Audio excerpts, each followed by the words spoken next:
Is there anything I can do for you two? I'm afraid that Wangsheng funeral parlor isn't in the best state to receive guests. We've come to see Zhongli. Could you please tell him we're here? Unfortunately, Zhongli isn't here at the moment. It seems he went to Northland Bank. Doesn't the Northland Bank belong to the Fatui? Last time we saw Zhongli was before we went to the Golden House. Do you think he doesn't know about the attack on Liyue? Visiting the Fatui at a time like this could only mean more trouble. We had better go and make sure that everything is okay.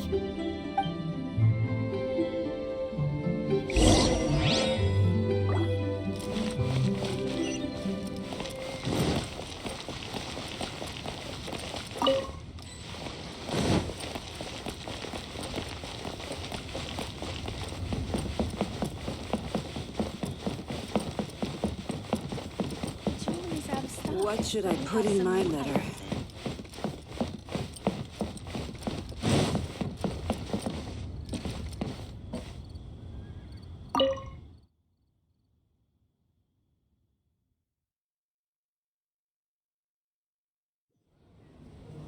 You call this cooperation between Harbingers? Cooperation involves communication, you know. Don't take it to heart, child. Besides, aren't you happy that you got to skip the formalities and bring chaos to the land? I'm sure you must have enjoyed that. Oh, it seems that some of your friends have arrived. Hey, it's Zhongli and Child. It's you two. I believe we've met once before. In the city of Bards, was it? I'm glad you still remember my name. Ah, right. I imagine that it must have been rather hard to forget watching helplessly as something precious was snatched away from your friend. Well, if it isn't you two. This is our first time seeing each other since Liyue was nearly wiped off the map. This is certainly a bit awkward, wouldn't you say? Paimon knew that we should never have trusted a Fatui Harbinger. Oh, now don't say that. Sure, I may have misled you, but I never had anything against you personally. Besides, I thought we were getting along quite well together, didn't you? Except for that little tussle we had at the end. Nothing personal. We just have different views, that's all. Of course, you may very well hold this against me, but that's up to you. The real deceivers here are Senora and Zhongli. Curse them for leading me on. So actually, I think... Stop wasting time, child. There'll be plenty of time to chat once I'm through here. You remember the agreement, Morax. Now, if you would be so kind. The Gnosis, please. What in the world are you talking about? The contract is fulfilled. That which thou seeketh is now bestowed unto thee. For my promise is solid as stone.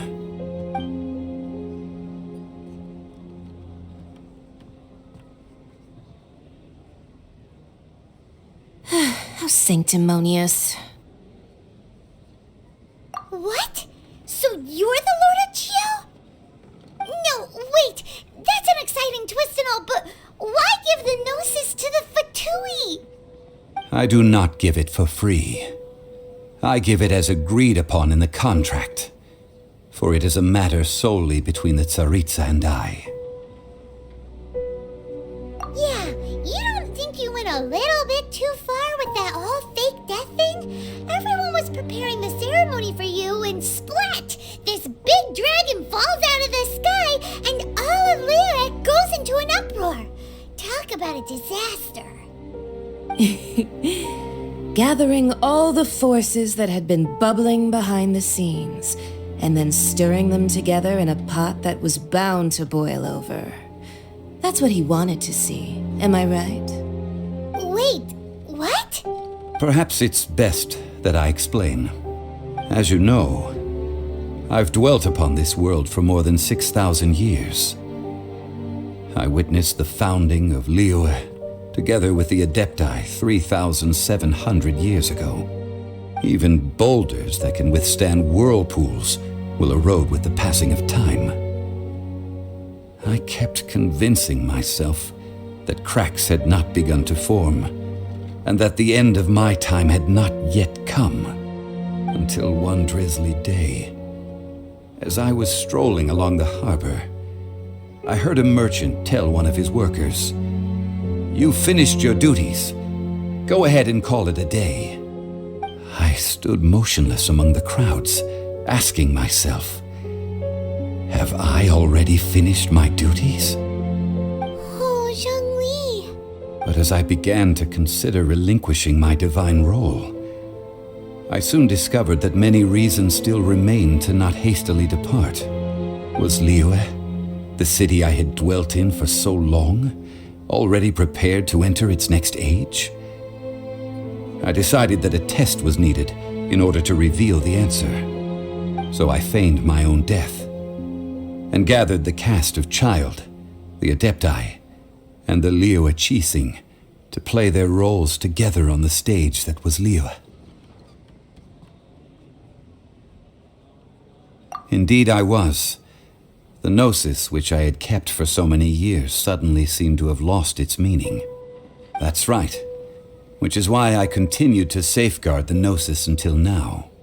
So you mean that if the chaos ever reached the point of no return, you would simply appear and use your divine powers to bring Liyue back under control? Of course, and it would have been all too easy for him too. Just as a child quickly matures after losing their parents, so has Liyue matured when faced with the death of its deity. I was pleasantly surprised with the finale of the show that you all put on. Why, you even deserved an encore. The Adepti deserve the greatest applause, considering their years of seclusion. They hardly recognized the city, yet faced with such a crisis, they exerted the greatest amount of restraint. Not only did they manage to cooperate with the Qixing, but in the end, they even tried to understand the heart of the people. And hats off to the emissary dispatched by the Cryo-Archon to fulfill our contract, Signora. She managed to keep everything she knew in strict confidence, far from the eavesdropping ears of her colleague Child, just as I had requested.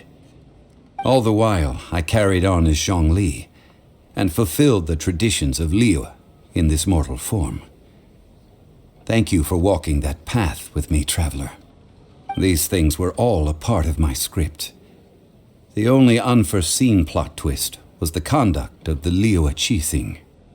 I had expected them to do no more than the Adepti, to come to the defense of Liyue. But when all was said and done, they seized the opportunity to supplant Liyue's divine protectors, and used the subsequent power vacuum left by my death to quickly gain complete control of Liyue. Huh? That doesn't sound good at all. On the contrary, I think it is excellent. I had always feared that it was too soon for them to take over from me, and it was also that which I longed for the most. As such, this is the best parting gift anyone could have given this god of old. Hey, what about me? Doesn't anyone feel the least bit of remorse for deceiving me? You've practically kept me in the dark. I think that thanks would be more appropriate. You certainly played no small part in all of this, wreaking havoc and turning the city upside down. The Lord of Geo ought to thank you for your performance, if anything. If you hadn't created the pressure of a battle between mortals, Adepti, and a god, the lump of coal resting in the hands of the Geo-Archon, Liyue would never have been able to become a dazzling diamond of a city. Huh? Just whose side are you on, mocking me like that? Are you itching for a fight? Be that as it may, you've come out of this as the hero of Liyue. I, on the other hand, will be forever prescribed as a disturber of the peace, no? Well then, with the Gnosis in my possession, I have no use for such idle chatter.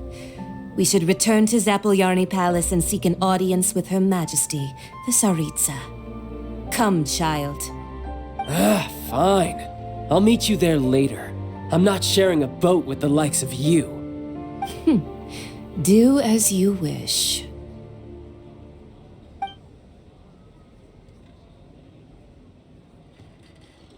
Now then, is there anything else you wish to ask me? Right! As Zhongli always told us, a good trade is a fair trade. Paimon has no idea what could be a good trade for a Gnosis. Realistically speaking, there is no such thing. Huh? However, I am the god of contracts. For thousands of years, I have made countless contracts. If the deal was of no benefit, then I certainly would not be inclined to agree to it. My agreement with the Cryo Archon will be the last of my contracts as the Geo Archon. My contract to end all contracts. As for the bargaining chip that the Tsaritsa used to balance the scales, uncover that answer for yourself in your future journeys.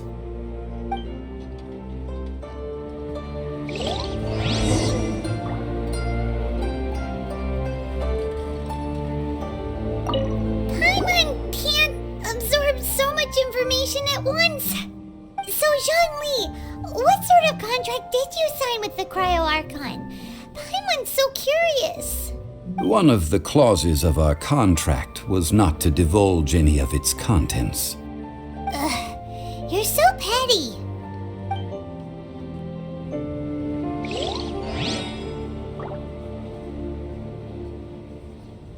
Paimon can't. So, Zhongli. One of the clauses.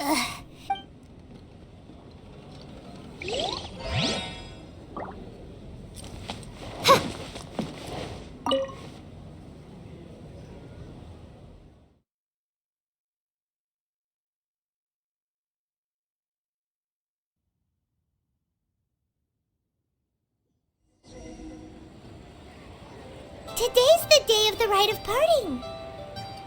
Although the star of the show is fake, we spent so much time trying to organize it, it would be a real shame not to go there now.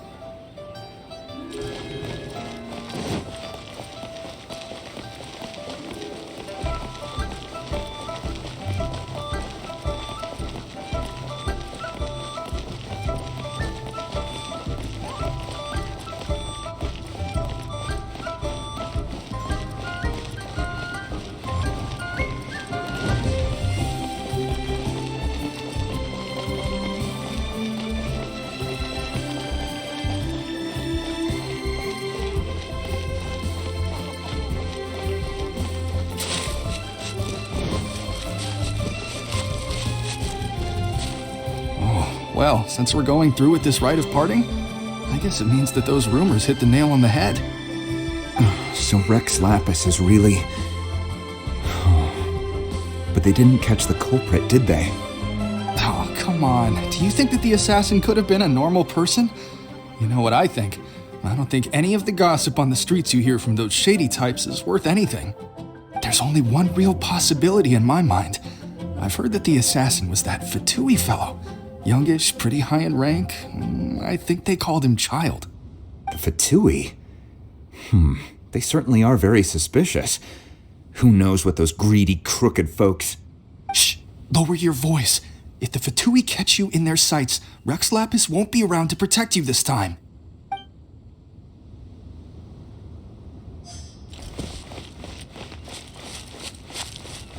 You know that god from the ocean couldn't have just shown up out of nowhere. I mean, it's been 2,000 years since Rex Lapis subdued it. Yes, and to think that this happened right on the heels of the incident with Rex Lapis, too. Say, do you think the person who assassinated our lord and released that evil god might have been one and the same? Now that you mention it, that's very possible. Yes, it's very possible indeed. I mean, it all fits together. That person must have colluded with the evil god to harm Rex Lapis. Oh, that wicked, black-hearted scoundrel. Still, what sort of supernatural prowess must this person possess to be able to do such things? I have never heard of such a person in all my years. Ah, forget it. Guessing's no use to us. Look, the Millilith over there looks like he's about to make an announcement. Let's hear what the Ministry of Civil Affairs has to say first.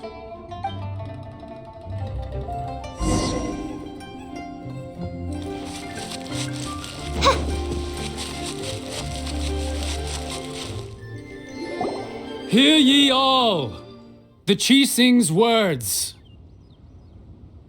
Though a dragon soars ageless as the mountains, it too must return to dust.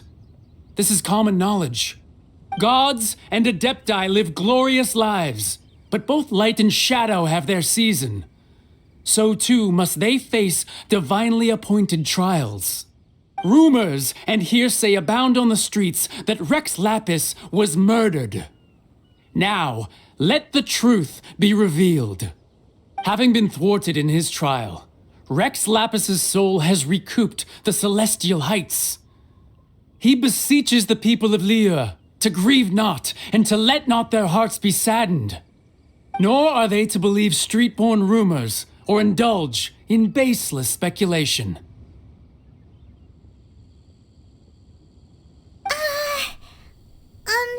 Daimon needs a translation on what the Qixing's announcement said. So that's how they're spinning it. Something feels off. Why would they suddenly give up looking for the murderer? Not to mention how this excuse sounds like something they just made up on the spot. Could the Qixing already have known that Rex Lapis wasn't dead?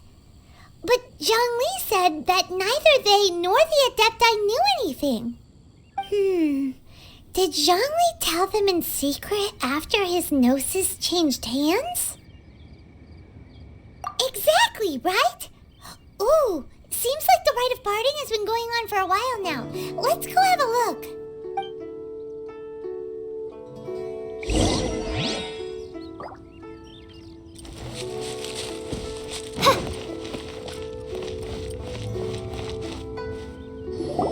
Look, it's Ningguang and Keqing. Are they saying something? Are their speeches over? As said previously, Rex Lapis's soul returning to the heavens is the end of the contract. And it is also the end of an era. 3,700 years of contracts burnt and reduced to ash. We, the people of Liyue, were indeed prosperous. But blinded by our prosperity, we forgot that time can be pitiless. The long, unending dream of our Archon walking among us. Now that we have awoken from our dream, we must learn to say farewell. Will you stand with us as we re-establish our contracts? As we build a new age of prosperity? So concludes the words of Her Eminence the Tianquan. Does Her Eminence the Yuheng have anything to add? Huh? Is she looking this way? Traveler. Yikes! She really is looking our way! Is that the traveler who they say defeated the ancient god? So young. The Liyue Qixing always repay their debts. And as you have heard, our eyes see far and our reach is long. Name your price. You deserve that much. Whoa!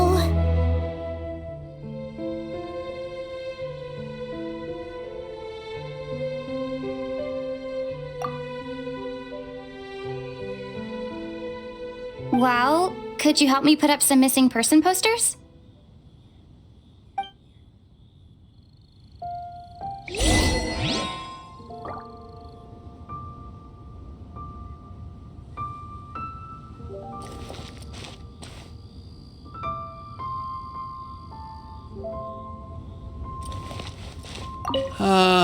Rex Lapis.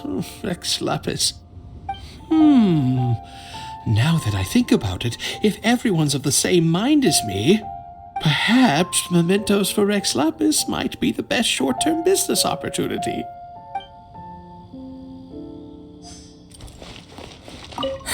And to think I'd put my best perfume on before coming here, thinking you'd like it. But it seems as if those perfumes really were meant to be offered to Rex Lapis. Well, that's fine. Suffer no rivals in love, they say. And that's 3 gone in 1 stroke.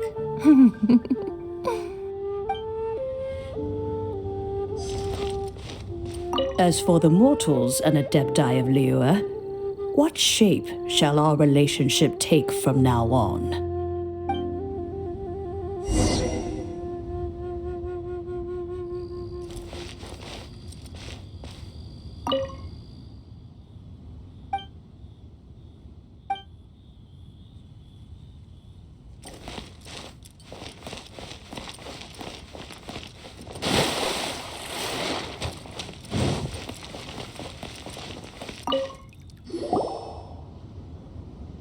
Hey, Zhongli!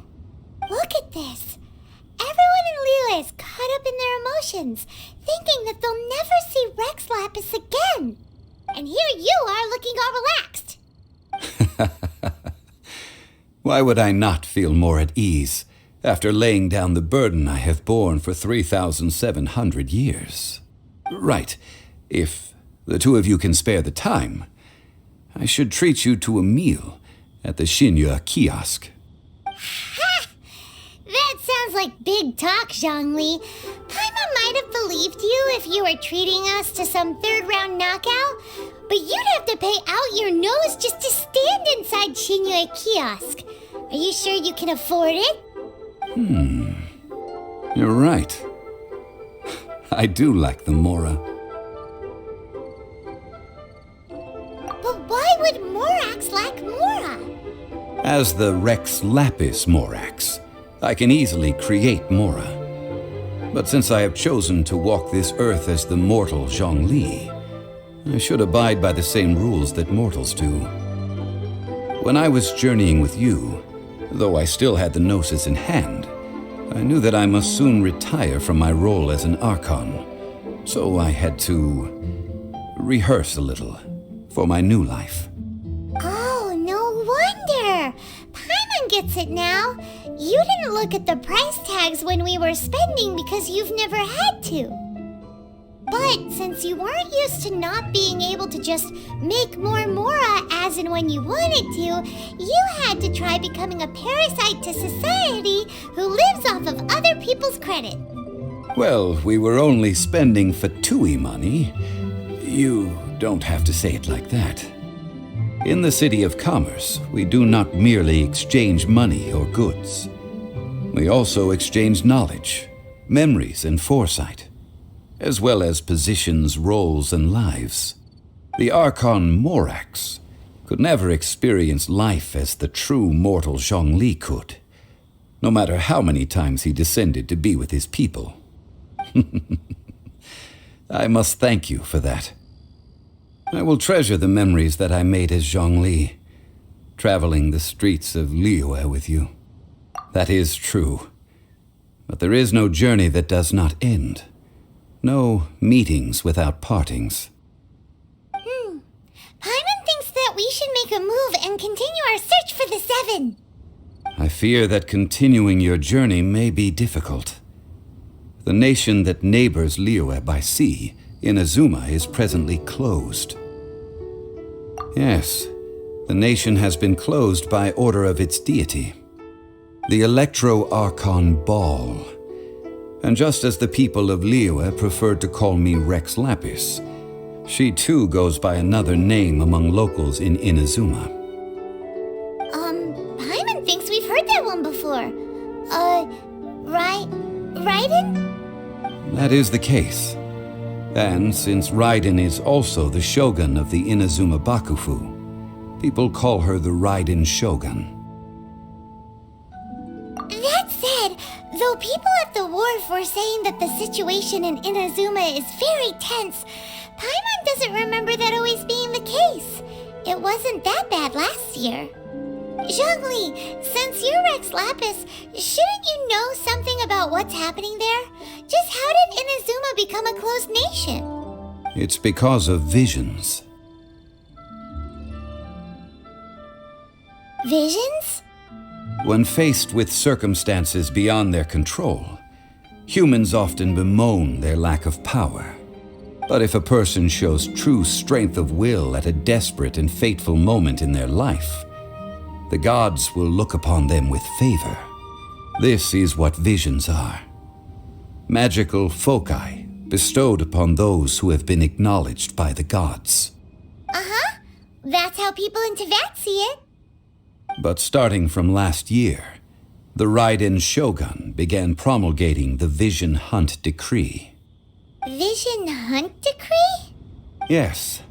It was an order to seize all visions within Inazuma's borders, and to inlay them upon the hands of a statue of the 1,000-armed, 100-eyed god. They want to seize visions. But why? Aren't visions blessings from the gods? I should think that in the Raiden Shogun's eyes, it is precisely because they are divine blessings that they should be under the sole dominion of divinity. Whoa, that's harsh. The Anemo Archon is the god of freedom, and the Geo Archon is the god of contracts. For her part, the Raiden Shogun is the god of eternity. It seems as though she has finally decided to eliminate any unstable elements that could pose a threat to her eternal realm. The fact that even I, the oldest of the seven, have now passed away, will only strengthen her resolve to pursue eternity. Knowing her, she must have again quoted that adage she is most fond of when proclaiming that decree to her people. 7 ideals for 7 gods, and of these, eternity is nearest unto heaven. All right then. Was there anything else you wished to know? Ah, that was a good one. Failing a divine trial. How they came up with that excuse, I will never know. That said, the reason why the Qixing were so eager to resolve the incident and stop pursuing the culprit was indeed because they received news in secret that Rex Lapis was not dead. I hinted as much to the Adepti as well. How did I accomplish that, you ask? Have you ever heard of this particularly convenient Adepti art known as gifting dreams and visions? All right then. Was there anything else you wished to know? Yeah, about that. Before the Qixing made their announcement, we listened to a lot of people talking on the way. Most of them put the blame for everything on Child. These are indeed false accusations. But it remains undeniably true that Child did send people to the Jade Chamber to prevent the Adepti and the Qixing from defeating the ancient god. I've heard that Ningguang is busy milking that for all it's worth on the foreign relations front at the moment, browbeating the envoys of the Fatui. Ha! Those poor Snezhnayan diplomats. If it were not for Child's exalted position as a harbinger, I'm certain that they would have shifted all the blame to him and called for his dismissal by now. All right then. Was there anything else you wish to know? The time of the Adepti has long passed. If even the Liyue Qixing don't want to face that truth, then what future is there for Liyue? Kuching is absolutely right in saying this. Now, though I did laud Ningguang's desire for power, believing this to be a good thing, and thought as a matter of course that she must have been behind the Qixing's plan to take governing power over Liyue from the hands of the gods and Adepti, could the original person who brought up the idea of seizing power have been... All right then. Was there anything else you wished to know? That's right. Zhongli, now that you don't have your gnosis, what's going to happen to all the Mora in Teyvat? Since Morax is dead, are they all just gonna disappear? Also, isn't the Golden House the only mint in the entire continent? Will it even continue to work? The Mora present now will not vanish. But the Golden House will indeed have to cease operations for a lengthy period of time, since creating Mora requires the use of the Geo-Archon's power. This is terrible! We're all about to run out of Mora! The world is coming to an end! Yes, this is indeed a major issue from a financial standpoint. Well, I suppose we'll just leave such troublesome matters to the Liyue Harbour to debate. Then, did you at least set some private funds aside for yourself? Oh, a private fund. This does seem like a good, logical, common-sense idea. It's a shame. What's a shame? It's a shame that I didn't think of it at the time. All right then. Was there anything else you wish to know? Well then, I suppose you'll have to find a way to get inside this closed nation. Have patience. I suspect that some serendipity must first come into play.